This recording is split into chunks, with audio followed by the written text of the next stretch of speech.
Alô você, Deus abençoe, seja muito bem-vindo e muito obrigado mais uma vez por essa alegria de estar com você, de ser recebido aí no seu santo e abençoado lar. Deus abençoe você, receba o nosso carinho, o nosso abraço e eu quero desejar para você no início do nosso programa muita alegria, muitas bênçãos, muita paz, muita vida e muita saúde. E por falar em saúde, já começou o nosso Vida e Saúde. Toda semana um médico entra na sua casa, gente, que maravilha! E a gente vai aprendendo, conhecendo o nosso corpo, nos prevenindo daquelas doenças oportunistas que tentam tirar o nosso sossego, o nosso bem-estar, nosso equilíbrio emocional. Não vamos deixar. Por isso que existe o Vida e Saúde. E o programa fica tão legal, tão bonito quando você participa, quando você interage. Estamos ao vivo, minha gente, ao vivo aqui pela Rede Século XXI, ao vivo também pelas nossas redes sociais. Portanto, pode participar, fique à vontade pelo 19 3871 9620, 19 3871 9620 para você ligar, interagir e participar. Por quê? Porque já se encontra nos estúdios do Vida e Saúde a doutora Maria Emília Spaller, né? É a nossa coloproctologista, médica com doutorado em bioética pelo Centro Universitário São Camilo, também especialista em coloproctologia pela SBCP, especialista em bioética pela Faculdade de Medicina da USP, graduação em teologia pela PUC Campinas e também membro da Comissão de Bioética da CNBB, que é a Conferência Nacional dos Bispos do Brasil.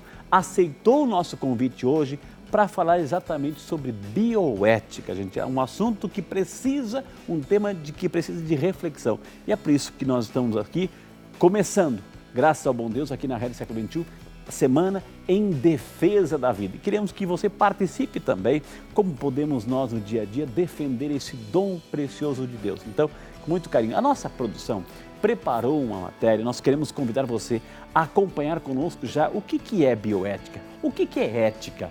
Então nós vamos trazer essas informações e darmos assim início ao nosso bate-papo com a doutora de hoje sobre o assunto bioética. Sejam todos bem-vindos e vamos ao tema. Hoje, dia 30 de setembro, começamos a Semana em Defesa da Vida aqui na Rede Século XXI. Claro que o nosso programa Vida e Saúde não poderia ficar de fora dessa. E para começar essa semana especial, nós vamos falar sobre a bioética. Mas afinal de contas, vocês sabem o que de fato é a bioética? Definições não faltam para o termo, mas um resumo de todas seria bioética, do grego bios, vida, mais ethos, ética. É a ética da vida, ou ética prática. Isto é um campo de estudo inter, multi e transdisciplinar que engloba a biologia, a medicina, a filosofia, o direito, as ciências exatas, as ciências políticas e o meio ambiente. Exemplos de casos que envolvem bioética são as pautas em torno do aborto, da eutanásia, da ortotanásia, do uso de células-tronco, de anencefalia, entre outras. Mas como esses temas influenciam no nosso dia a dia? Qual a posição da nossa igreja sobre esses temas? É sobre isso que o Vida e Saúde vai falar para você a partir de agora. Que maravilha, obrigado Calão pela participação, muito bem explicado aí o termo bioética. Mas assim, vamos então entrar nessa dimensão e queremos acolher a nossa convidada de hoje, a nossa especialista, a doutora Maria Emília Spaller. Acertei o nome? Acertou. Acertei. Doutora, bem-vinda, que honra recebê-la aqui nos estúdios do Vida e Saúde, doutora, bem-vinda. Obrigada, o prazer é meu, boa noite a todos. Espero contribuir aí com a reflexão, né, nessa semana que é tão importante para nós, cristãos, e também para toda a sociedade, que é a questão da defesa da vida. Exatamente. Então, eu tenho certeza que quem está em casa, doutora, está aumentando o volume do televisor porque quer aprender. Quando a gente fala de bioética, né? Doutora, talvez assim, vamos conversar um pouquinho sobre, antes de falar de bioética, vamos falar um pouquinho de ética. Como é que a gente pode entender a ética, doutora? O que é quando a gente fala assim, tem que ter ética na política, tem que ter ética no trabalho, tem que ter ética no dia a dia, o que nós estamos falando? Na verdade, a definição de ética, nós podemos ver de duas maneiras, tá? Vamos pensar em moral e ética. Alguns autores, né, acham que os dois termos são a mesma coisa, mas, no geral, a maioria das pessoas que trabalham em cima desse tema separam o que é moral e o que é ética. Então, a moral ela é relativa ao comportamento, são os comportamentos. Okay. Né? E a moral pode mudar ou caminhar. Tem a ver com os costumes? Com os costumes, né? Certo. Então, quer dizer, é relativo a isso. Agora, a ética, ela vai questionar a moral, quer dizer, ela já é um passo acima, né? A gente diz a parte cognitiva, quer dizer, o ser humano começa a questionar se aquele comportamento que ele tem, né, ou o costume, é válido ou não. Entendi. Entendeu? Então, vamos dizer, quer dizer, nós vamos olhar para aquela situação e fazer um juízo de valor. Tá. Né? Então, a ética é a valoração de um... Por isso que eu sou particularmente a favor de separar a moral da ética. Embora elas estejam muito interligadas e sejam, muitas vezes, tratadas com... uma hora falar a moral, a ética, como uma coisa só. Entendi. Né? Olha, que interessante, assim, até mesmo para contribuir com essa reflexão, a gente sabe assim, que todos nós somos formados nisso, estudamos isso, todo o desejo da felicidade, né? Todo mundo quer ser feliz, né? O desejo do bem-estar, a busca pela felicidade. Então, a ética também vai nos dizer sobre isso. A ética também vai nos dizer assim, que as minhas ações, né, o que eu faço, né, as minhas atitudes têm um impacto. Elas produzem impacto. Impacto na minha vida, na vida dos outros. O que eu faço tem impacto, né? Tem consequências na vida dos outros. Então, a ética também vai abordar essa questão da convivência, da busca da felicidade, mas da convivência. E ela também vai nos dizer assim que precisa de princípios, como regular, como ser justo, né? E o parâmetro da ética, doutora? Qual é o parâmetro da ética? Ou seja, a gente se baseia em alguma coisa. Nós que somos cristãos, né, nós temos uma base, um parâmetro, não é? Na verdade, se a gente, nós como cristãos, claro, né, a gente sempre olha o outro como imagem e semelhança de Deus e alguém que é um outro eu, né? Quando eu olho, no caso para o senhor, eu digo eu, claro. E o senhor olha para mim, diz eu, claro. Né? São um outro eu. Mas se a gente quisesse pensar em termos laicos, né? Hoje se fala tanto de sociedade laica, como eu vou pensar a ética, por exemplo, num meio ateu? Como eu vou explicar isso aí, né? Então, se a gente quiser ir pela filosofia, a gente explica a ética tranquilamente, né? Sem precisar de parâmetros cristãos. Eu não estou dizendo que eles são super importantes, mas estou dizendo, bom, mas alguém pode dizer, mas eu não creio. Eu não sou cristão. Eu não sou cristão, eu não creio. E como é que eu vou? Eu também tenho que ter ética? Tem. O ser humano, ele é um ser relacional. E as relações, elas são relações em que você tem que, exatamente, o que a gente diz que é a alteridade. A alteridade é isso, é você reconhecer no outro alguém igual a você. E a igualdade de direitos, né? Os mesmos direitos. Então, a ética vai sempre nos olhar essa relação. Então, o que é uma relação ética? É uma relação em que eu, ao me relacionar com o outro, como ser relacional que eu sou, eu olho o outro como alguém igual a mim em direitos, né? E isso me ocasiona dever.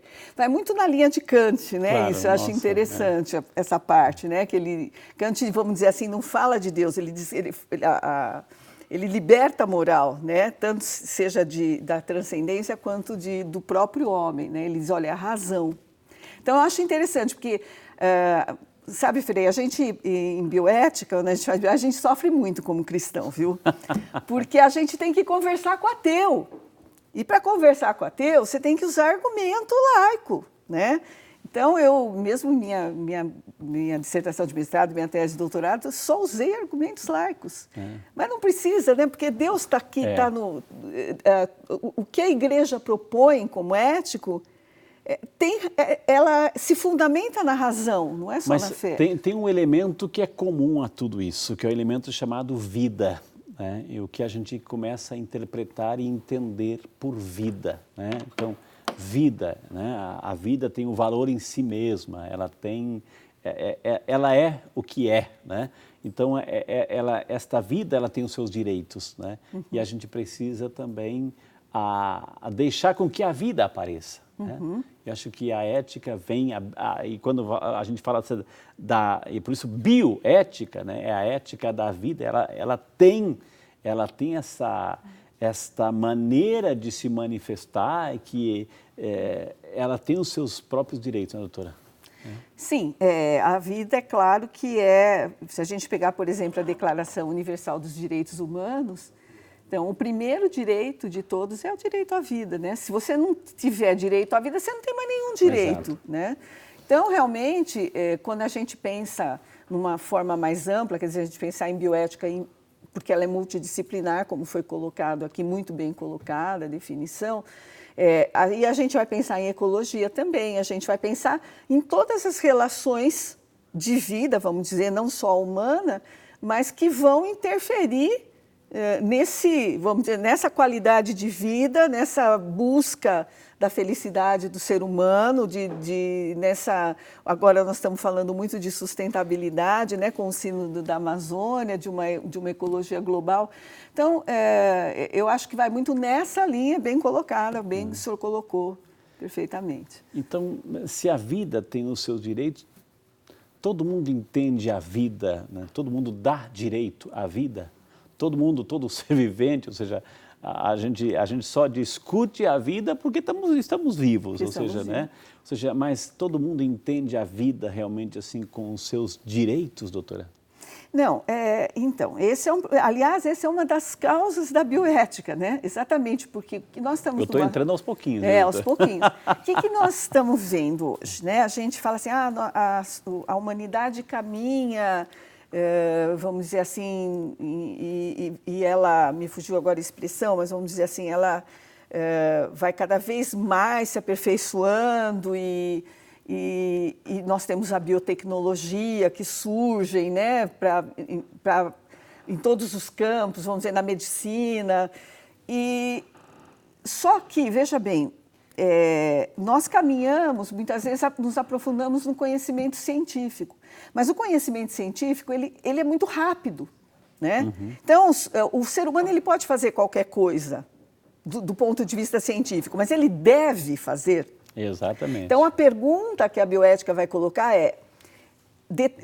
tudo é possível. Se eu quiser clonar um ser humano, cientificamente é possível, né? Agora, a pergunta a ciência consegue fazer, a ciência